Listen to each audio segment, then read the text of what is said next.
Caríssimos irmãos e irmãs,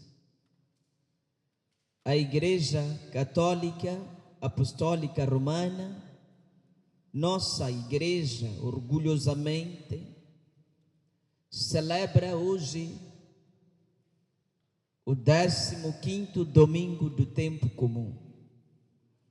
Conforme nós ouvimos, sobretudo a primeira leitura e o Evangelho, são textos que confrontam a cada um de nós na qualidade de católicos ou então de seguidores de Jesus Cristo. É para cada um de nós ver até que ponto se intitula cristão, até que ponto se intitula cristão praticante e até que ponto acha que poderá entrar no reino dos céus. Para cada um fazer esse questionamento. Se não fizermos assim, nós vamos fazer o ato de frequentar a igreja um ato rotineiro, porque chegou no domingo, eu devo iniciar o meu dia indo para a igreja. E você foi à igreja, depois, cara sem vergonha, coloca no seu status: já cumprimos, agora é aonde? E depois você vai se perder. Você não entende qual a essência de sair de casa, ir à igreja, sentar, escutar as palavras, receber a comunhão. Você não entende qual é o compromisso que isso deve ter com a nossa vida. Você vai entender hoje nesses textos que nós acabamos de ouvir. A primeira leitura foi extraída do livro de Deuteronômio. E esse texto diz que Moisés, depois de receber a lei, o decálogo, os 10 mandamentos da lei de Deus, ele apresenta ao povo e ele diz que o que vai guiar a vida de quem tem aliança com Deus é isto aqui. São 10 mandamentos. E vocês não digam que não conhecem. Não haja justificativa. A lei está aqui para que ninguém diga: se a lei está no céu, como vou chegar ao céu? Se a lei está no fim dos oceanos, como vou chegar ao fim dos oceanos? Ou quem trará? Que navio vai trazer-nos a lei? Mas vocês têm a lei, e a lei está inscrita no vosso coração, na vossa alma e na vossa mente. Isso está aqui. A Igreja Católica tem vários documentos que fazem parte do magistério da Igreja. E um dos documentos chama-se Gaudium et Spes. Nesse documento, número 16, diz assim: a consciência do ser humano é um núcleo secreto, um santuário em que Deus se encontra a sós com o ser humano. E a voz de Deus ressoa na consciência de cada um de nós. O que isso significa? Cada um de nós, em algum momento de sua vida, tem tido um encontro particular com Deus. Às vezes você não sente, sobretudo quando você está a fazer a sua oração, você não sente, acha que Deus não está a te ouvir. Mas há momento em que você comete um pecado, depois a voz ressoa e você mesmo se pergunta: o que é que eu fiz? Por que é que eu fiz isto aqui? Isso não começou consigo, mesmo Adão e Eva, quando Adão cometeu o pecado, dizem que ouviu os passos de Deus no deserto, mas não eram os passos de Deus no deserto, era a consciência gritando, como se de uma campainha se tratasse: por que comeste o fruto proibido? E ele pensou que Deus estava ali ao lado. Muitas meninas que já cometeram o aborto também conhecem essa voz, essa campainha. Há um momento quando você está sozinha, do nada você vê uma criança bonitinha, você repara nela, você começa a pensar, essa criança é bonita. Depois uma voz vem dentro de você e diz, se não cometesse aborto, sua criança também seria mais bonita que essa daqui. E você entende que tem uma voz que incomoda na sua mente. Quando isso acontece, não tenha dúvidas que é o próprio Deus falando consigo na consciência, no santuário, no núcleo em que você e ele se encontram a sós e ajustam as vossas contas. Todos nós, mesmo o padre também, quando comete seus pecados, chega um momento que Deus vê e diz, você não se faz de padre, você está a colocar roupa bonita, branca, de graça, afinal você também é pecadora. E eu quero me esconder. Todos nós assim somos visitados.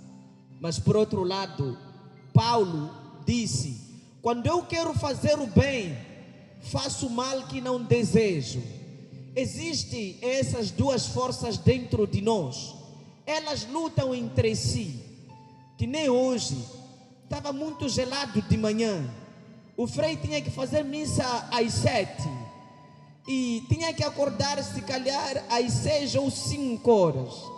Espreita, vê que há cacimba, começa a lutar consigo, inventar que o frei está mal no olho para não fazer missa ou se sacrificar para fazer missa. Estás a ver, duas vozes. Mesmo nós de manhã, durante a semana, acordamos, começamos a sentir frio, começamos a nos perguntar, ir ao serviço hoje ou não? Ir ao serviço ou não? Então existe duas vozes ali, uma dizendo vai ao serviço, não seja preguiçoso, outra a dizer por hoje ninguém morre, por hoje ninguém morre. Isso dentro de cada um de nós.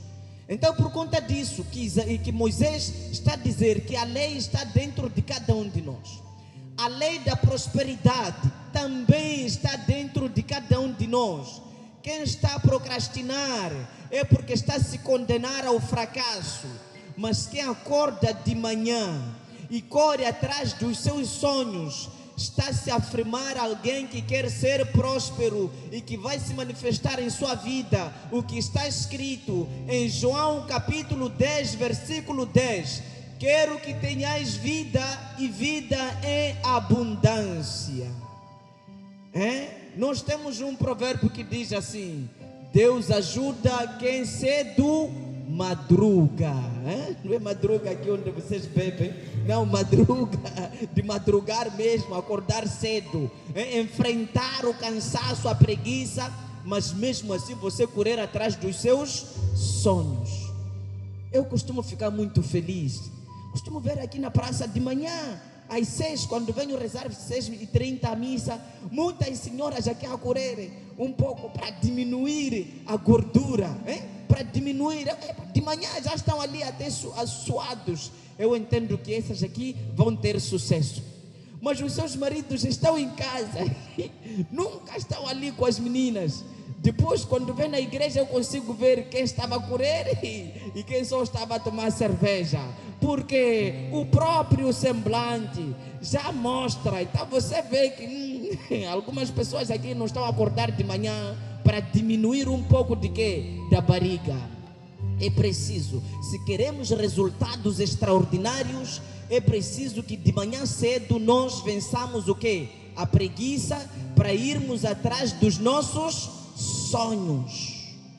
Dói, mas não existe outro caminho. Não existe que não seja esse.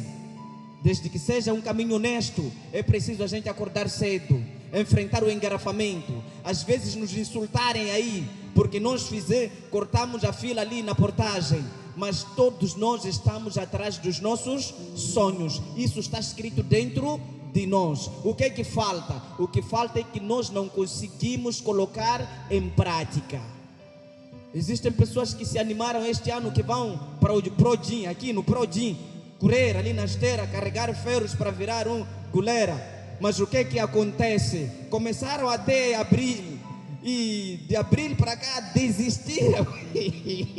Porque conhecem a lei para você ficar fitness, mas você não quer colocar em prática. Muitos estudantes aqui conhecem a lei de virar um melhor estudante, que é dedicar-se, acordar de manhã, não dormir, fazer trabalhos, sempre ir à escola. Querem se empolgar com a universidade, mas não conseguem colocar em prática a lei que torna um estudante extraordinário. Estão a procrastinar. Razão pela qual esse semestre aqui algumas pessoas não conseguiram passar todas as cadeiras. Mesmo aqui existem minhas meninas e meus meninos aqui que vão à recorrência e levam isso na desportiva, tipo, não é nada, não começou comigo, nem vai terminar comigo. O M sempre é assim, tortura crianças, às vezes nem só é o M. Mas o mais importante é que existe uma lei que está dentro de cada um de nós. O que é que nós precisamos fazer? Colocar em prática. No Evangelho, por que que nós estamos a dizer existe essa lei de prosperidade? Porque, amigos, quando a gente fala de salvação, salvação é o que você recebe quando você morre. Mas existe uma salvação também que você precisa ir atrás dentro enquanto você está vivo. Como se chama essa salvação? Prosperidade. Ter uma saúde boa. Prosperidade, ter saúde boa. Ter também dinheiro para você não só comer magueguele, dizer que é porque eu sou vegano. Não é por conta disso. Você também comer rodízio ali no Tasca do João, faz parte da vida. Mas para tal, temos que ir atrás dos nossos sonhos, para termos uma salvação enquanto estamos vivos, e também ir à igreja, viver a nossa fé, para quando morrermos recebermos outra salvação. É assim. Não fiquem aí se consolando porque está escrito assim: felizes os pobres, porque o reino dos céus é deles. Não é essa pobreza de você se contentar com a pobreza, não fazer o básico para você ter o mínimo na vida para viver bem. Ninguém aqui está condenado a ser pobre. Se fosse assim, Jesus não teria dito: quero que tenhas vida e vida em abundância. Nenhum pobre que tem uma vida em abundância. O Evangelho, um doutor da lei, estava preocupado com a sua salvação. E ele pergunta a Jesus. Ele diz: olha, o que é que eu vou fazer? Ele queria experimentar, porque os doutores da lei são aqueles que conheciam a lei, letra por letra, vírgula por vírgula. E perguntam a Jesus, dizem se Jesus se acha, quero lhe ver. Pergunta: o que é que eu vou fazer para entrar no reino dos céus? E Jesus diz assim: o que é que a lei diz? Aquela lei que você conhece.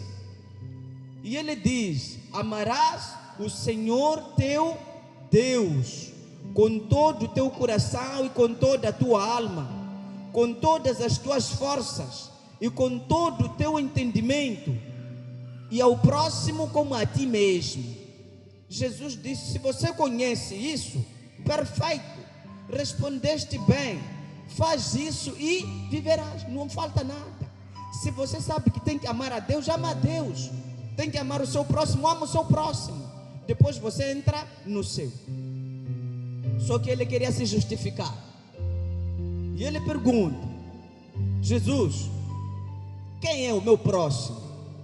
Então nós entendemos aqui é que esse senhor conhecia a lei, mas não sabia quem era o seu próximo. Se não sabia quem era o seu próximo, estava difícil colocar a lei em prática. Nós também temos feito isso. Às vezes nós nos intitulamos sou cristão praticante. Vocês nunca ouviram pessoas dizer: eu sou cristã, batizei na igreja católica, crismei lá, até casei, fiz todos os sacramentos. Ele se engana, disse que fez todos os sacramentos. Não fez. Ninguém fez todos os sacramentos. Só fez todos os sacramentos quem primeiro ficou padre, depois casou-se. Esse é que fez todos os sacramentos. Os sacramentos são 7. Eu não fiz porque não casei. mas tenho a possibilidade de fazer. Sai, demônio. Sai, demônio de mim. Então tem essa possibilidade, mas quem já casou já perdeu a possibilidade de ser padre. Então, é quando esse sabe, mas não coloca em prática. Na nossa vida também é assim. Nós conhecemos a lei, mas nos negamos a colocar em prática. Quando colocamos em prática, às vezes queremos beneficiar a uns e prejudicamos aos outros.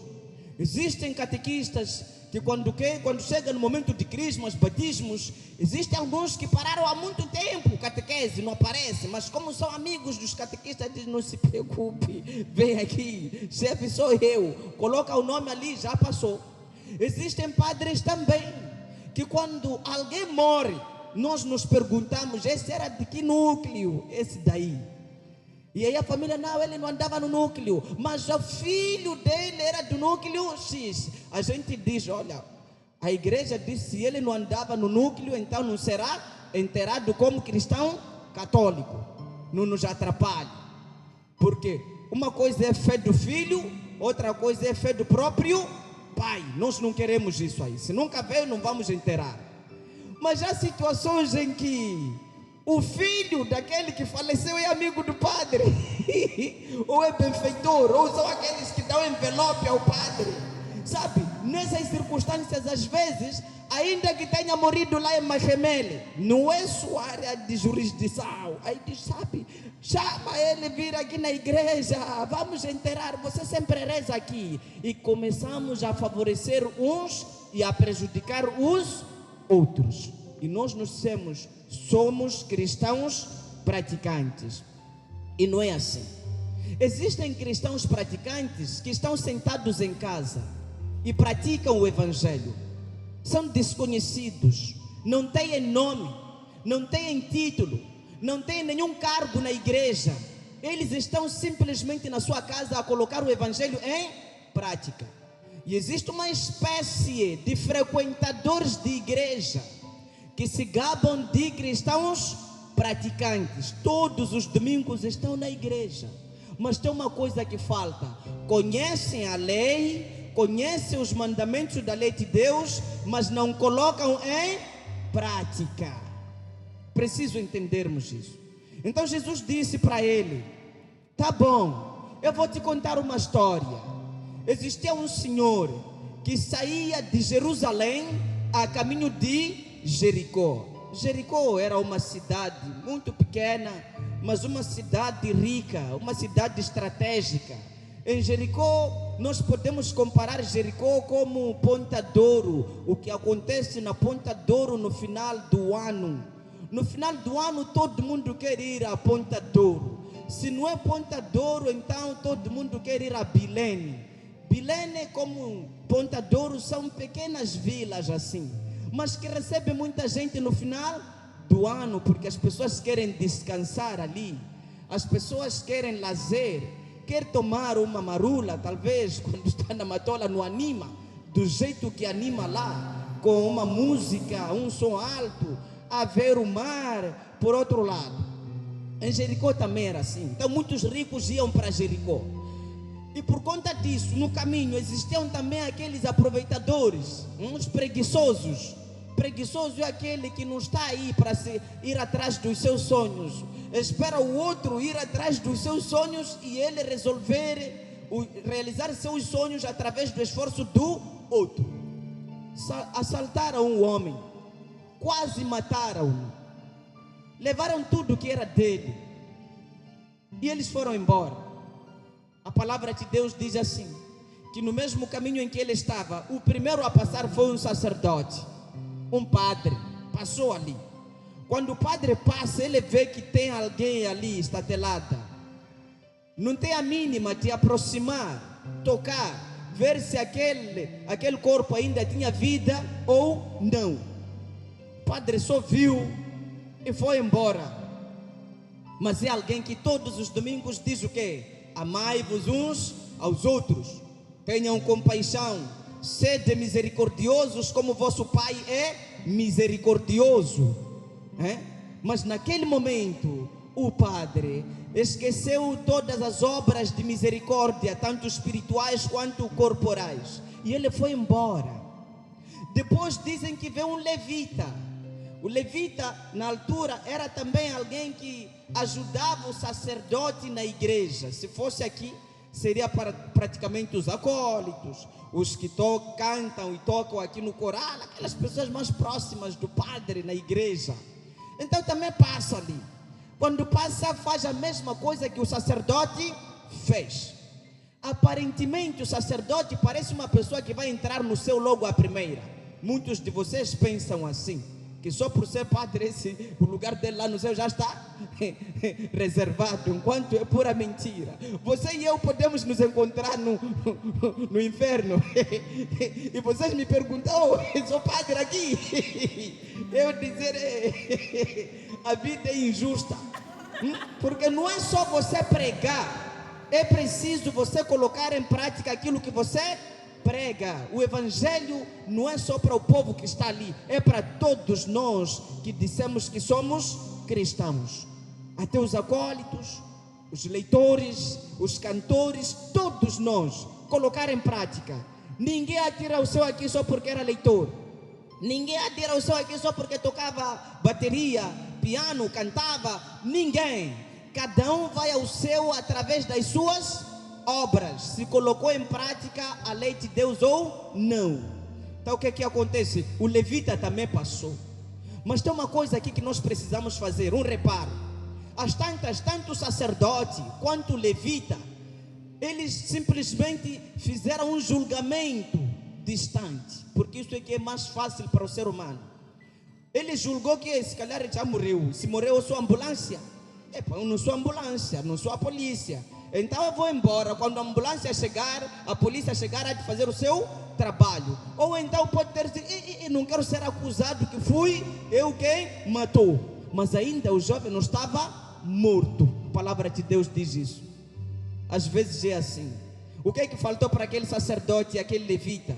Aproximar, tentar ver, sentir se aquele corpo ainda tinha vida ou não. Depois daí ver o que é que pode fazer. Mas ele julgou primeiro, depois foi, matou alguém que ainda não estava morta. Nós também fazemos isso. Às vezes nós não conhecemos a história da outra pessoa, não temos a mínima empatia, a mínima atenção de nos aproximarmos da pessoa e perguntar o que é que acontece com ela, para depois nós passarmos a julgar ou a tirar então conclusões. Nós julgamos as pessoas distante, sem conhecer a história delas, sem ouvi-las, sem conhecer as suas feridas, sem conhecer a sua dor, e chegamos a conclusões precipitadas. Quando isso vem de pessoa de fora que não é cristã, até que se tolera, mas quando vem de um cristão, meus irmãos, minhas irmãs, estamos a parar, estamos a perder a oportunidade de sermos bons samaritanos na vida dos outros. É como o exercício que eu fiz ontem, aliás na semana passada aqui, que eu comparei essa igreja como um salão de teatro, em que todos nós vamos ali, cada um vê o teatro, depois de ver o teatro, cada um vai para casa sem compromisso com quem esteve ao nosso lado, porque é cada um por si, Deus por todos, a regra que está nos guiar. É como quando nós estamos no chapa. Você está no chapa, a única preocupação é só você chegar na sua paragem e descer. Nós nunca temos a preocupação de saber o que é que acontece com o outro. Antigamente, dizem os meus mais velhos, que algumas paqueras aconteciam no chapa, aconteciam durante a viagem, as pessoas se conheciam ali. Os grandes negócios também começavam na viagem. Você conheceu o outro, perguntava o que é que ele é, onde é que ele vem, para onde é que ele vai, trocavam contatos e tudo. Mas hoje, infelizmente, não é assim, e nós levamos isso até a igreja. Na igreja, cada um tem medo do seu irmão. Você sentou ao lado do seu irmão, mas você não sabe quem ele é, não sabe se à noite ele jantou ou não, não sabe se ele é casado ou não. Existem muitos solteiros aqui na igreja a sentarem juntos, os dois, cada um à procura do outro, mas porque nunca conversam, nunca se saúdam, cada um volta para casa Volta para casa solteiro como veio, quando poderia aproveitar. Você faz oração lá em casa, Deus traz aqui a pessoa ao seu lado mesmo, que o amor da sua vida está aí. Falta você quebrar o gelo e perguntar como você está, como vai a relação, e você ouvir que já não há nada, e você aproveitar, colocar o seu currículo vitae ali. Mas você não tem isso. E o que acontece até hoje? Você é solteiro. Anda, Deus não ouve minhas orações. Mamãe, se Deus mandou aí, você sentou ao lado e você não saltou. Precisamos mudar para termos empatia, para conversarmos com quem está do nosso lado, desenvolvermos a fraternidade na igreja. É preciso isso. Diferenciar a igreja com outras reuniões que nós fazemos lá fora. E aí Jesus conta que também existe um samaritano. É preciso entender quem era samaritano. Samaritanos eram estrangeiros que se instalaram em Samaria, vindos de vários lugares. É como aqui no Maputo, se vocês forem atentos, existem alguns bairros privilegiados que você vai encontrar alguns que vêm lá das províncias, como dizem, né? As pessoas dizem das províncias, outros, os mais corajosos e indisciplinados, dizem os xingondos. Então você vai encontrar um bairro de xingondo ali. Esses daqui são da Beira, esses daqui são de Zambésia, esses daqui são de Pemba, esses daqui são de Nampula, todos estão ali. Então esses são chamados samaritanos. A gente não está interessado com a história desses aí. São vistos como pessoa marginalizada, pessoas que não tiveram privilégios. Os samaritanos também eram assim. Só que o samaritano passa ali. Quando o samaritano passa, vê que existe alguém que está ali estatelado. Ele para a sua viagem, vai ali, escuta, e ele percebe que aquele senhor ainda tinha vida. E ele leva o senhor. Mas tem uma coisa que eu aprendi quando eu estava a ler esse texto. Eu acordei às 4 para ler esse texto e entender umas coisas. Diz que aquele senhor colocou nas feridas do agredido azeite e o quê? Quero ver se alguém ficaram atentos. Azeite e o quê? Vinho. Muitas mulheres só sabem que vinho só serve para fazer um pato estofado, colocar vinho e tudo, ou colocar. Mas vinho também, naquela altura, servia como remédio. Vou falar para o Frei Vitor isso aí. Nós às vezes ficamos sem vinho aí, e o Frei fica aqui doente, não tem vinho para colocar no olho, na ferida. Então colocou vinho. Vinho era coisa importante naquela época. E aquilo que ele tinha de importante, usou para cuidar de um desconhecido. Entendam isso aqui. Um desconhecido. Colocou azeite, coisa importante também, cara. Colocou vinho. E ainda levou ele até um lugar próximo. E pediu que aquele fosse cuidado ali. E que tudo que fosse gasto, ele voltaria a pagar. Para um desconhecido. É possível isso hoje? Está difícil. Quantas vezes nós passamos ali, na brigada, no carro, enquanto estamos sozinhos, e ali cheio de pessoas ali pobres, ali até com criança e tudo, não sei o quê, e nós não conseguimos dar boleia, com a justificativa de que agora você pode dar boleia, você ser roubado, ser sequestrado, o mundo está mal. Mas o Frei sabe disso aí. E o critério do Frei qual é? Quando se envergonha por ver pessoas na paragem, eu começo a ver mamanas que tem bebê. Eu vou pegar mamana só com bebê, porque não é possível essa mamana aqui me amarrar enquanto tem bebê. Então vou levar mamana com bebê. Homem, não levo. Tenho medo. Mas pelo menos Deus sabe que esse teve medo de homem, mas conseguiu levar mamana com bebê. Mulheres também dificilmente levam. Cria um problema. Às vezes aí, outro dia levei uma mulher, disse, me faça chegar na escola da liberdade. Quando estou ali a ir, ela começa, amor, como eu disse, sai demônio, desce do meu carro, agora mesmo, em nome de Jesus. Ah não, desculpa, eu disse, desce. Desceu, demônio. Está a chamar a mim amor. Mesmo se eu precisasse de mulher, não tinha que ser mulher a me paquerar, tinha que ser eu a paquerar mulher, para eu sentir-me homem. Agora você chegou no meu carro, te dei mulher, amor, a mim, padre, sai, endemoniado. Saiu mesmo, fechei, tranquei, comecei a fazer meu Pai Nosso ali, porque era demônio aquilo ali, era demônio. Pessoa boa nunca vão lhe dar boleia, dizer asneiras assim. Era demônio. Então é preciso. Então veja mamana e bebê e você leva. Mas é preciso que a gente seja um bom samaritano, porque há muita gente que está a sofrer na vida. Então aquele jovem ficou ali, foi tratado. Só que Jesus termina dizendo assim: quem daqueles ali foi o seu próximo? E é quando o doutor da lei responde: aquele que teve compaixão. Que você precisa aprender aqui duas coisas importantes. A primeira é que quando se fala de samaritano, não se diz o nome dele, não se fala qual era o cargo dele, não se fala se ele tinha título ou não, simplesmente samaritano.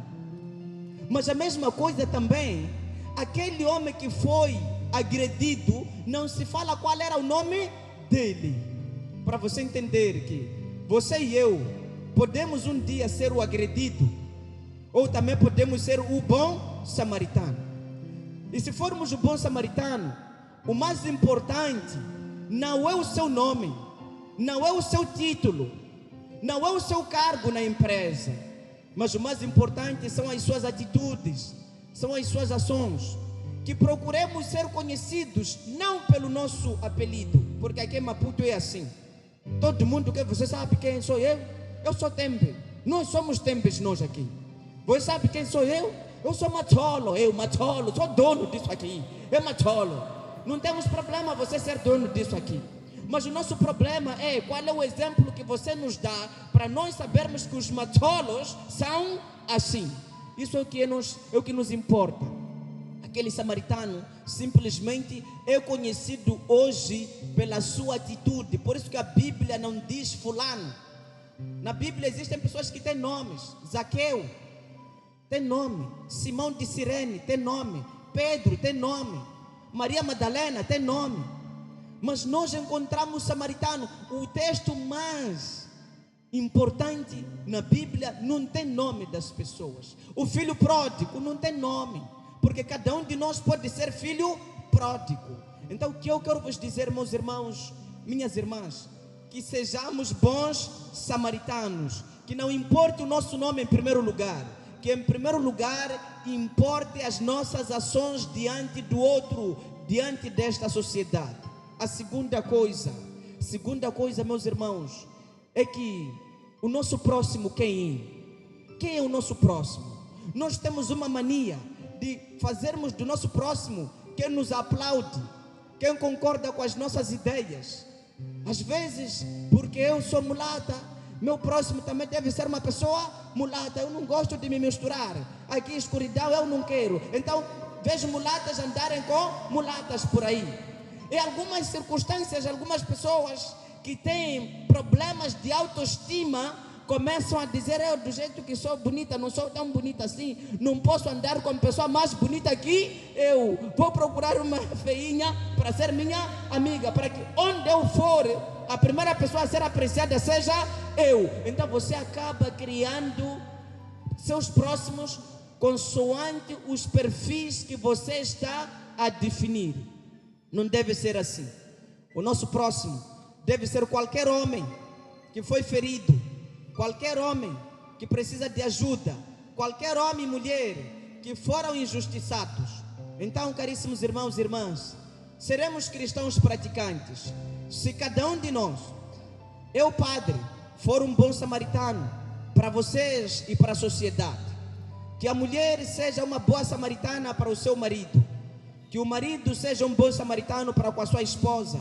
Existe muita gente ferida, muita gente machucada. Nós precisamos curar essas feridas. Antes de nós sermos responsáveis pelas feridas dos outros, precisamos ser cura.